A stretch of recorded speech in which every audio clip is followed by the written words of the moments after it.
Again ஒரு 2012 model Toyota Etios 1 lakh பட்ஜெட்ல கொண்டு வந்திருக்கோம். செகண்ட் ஓனர் கண்டிஷன்ல manual transmission petrol variant car, petrol plus CNG. குரூப்ல போட்டோடனே அருண்மணி அப்படின்ற கஸ்டமர் கால் பண்ணி இந்த கார் புக் பண்ணிட்டாரு. இது பெட்ரோல் பிளஸ் சிஎன்ஜியோட வர கார்.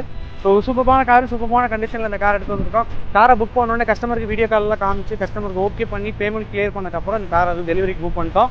ஸோ Toyota Etiosனாலே வந்து இன்ஜின் சூப்பராக இருக்கும், ஏசி கூலிங்லாம் பக்காவாக இருக்கும். இந்த காரோட டயர்லாம் பார்த்தீங்கன்னா 60 to 70% கண்டிஷனில் இருக்குது. அண்ட் உள்ள இன்டீரியர்ஸும் பார்த்தீங்கன்னா ரொம்பவே நீட்டாக இருக்குது. Seat cover, driver seat cover மட்டும் பார்த்தீங்கன்னா லைட்டாக டேர் இருக்குது. மற்றபடி ஸ்டேரிங்கு, கியர் பாக்ஸ் எல்லாமே பார்த்தீங்கன்னா அவ்வளோ சூப்பராக இருக்குங்க. ஸோ நீங்கள் இப்போ தான் வந்து கார் ஓட்ட கற்றுக்கிறீங்க, உங்களுக்கு சூப்பரான கார் வேணும், உங்களுக்கு ஓட்டு பழகிற மாதிரி ஒரு நல்ல கார் வேணும் அப்படின்னா Toyota Etios நீங்கள் போயிருங்க. ஏன்னா லோ பட்ஜெட்டில் சூப்பரான கார். இந்த காரை 1,90,000 டெலிவரி என்ஓசி எல்லாமே சேர்த்தே பண்ணி கொடுத்துருக்கோம். 2012 மாடல் காரை. ஸோ நீங்கள் இதே மாதிரி ஜெனியூனாக கார் நீங்கள் பர்ச்சேஸ் பண்ணிட்டீங்கன்னா நம்ம பிரைம் கார் கொடுத்து ஜாயின் பண்ணிக்கிங்க. மேலே தர வாட்ஸ்அப் நம்பருக்கு வாங்கிட்டீங்க போதும், ஆட்டோமேட்டிக் ரிப்ளை வரும். ஸோ அந்த ரிப்ளை ஃபாலோ பண்ணி நீங்கள் கார்ஸை புக் பண்ணிக்கலாம். அது பெய்டு வாட்ஸ்அப் குரூப் தான். ஸோ உங்களுக்கு நீங்கள் கார் பர்ச்சேஸ் பண்ணுறீங்கன்னா மட்டும் அந்த குரூப்பில் ஆட் ஆயிருங்க. ஸோ இது வரைக்கும் எங்களுக்கு சப்போர்ட் பண்ணுறதுக்கு எல்லாருக்குமே ரொம்ப நன்றி. தேங்க்யூ.